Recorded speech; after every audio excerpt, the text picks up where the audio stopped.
Nā, kei te toro atu te ringa o ngā iwi taketake o Papua New Guinea ki te iwi Māori kia āwhinatia atu rātou ki te kimi putanga i te rawa koretanga.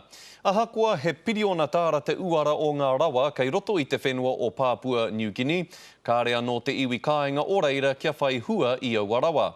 I tai atu ngā rangatira o taua whenua ki te marae o te ohaki i rāhui pōkeka i te rānei, ki te whakarite i tētahi kawenata mahitahi ki te iwi Māori.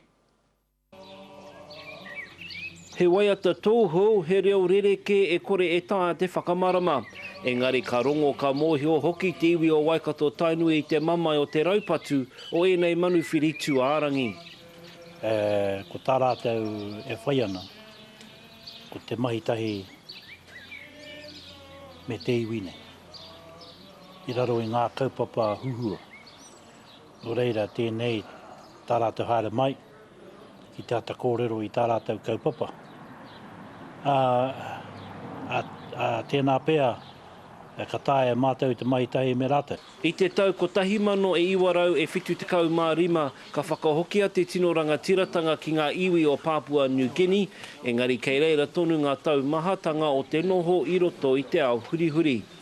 Nā whai anō i haere mai ai rātou ki konei, ki runga i te mōhio kua takahia ngā manuwhiri no whenua kē e te iwi nei. We have a long history of struggle that we've been through all this time. We are here mainly to seek the assistance in assisting us to bring development to help our people. Atu i a Afrika ki te tonga karekau he whenua i tuatu i a Papua New Guinea mo te rahi me te taumahatanga o te kaura ke roto i te whenua.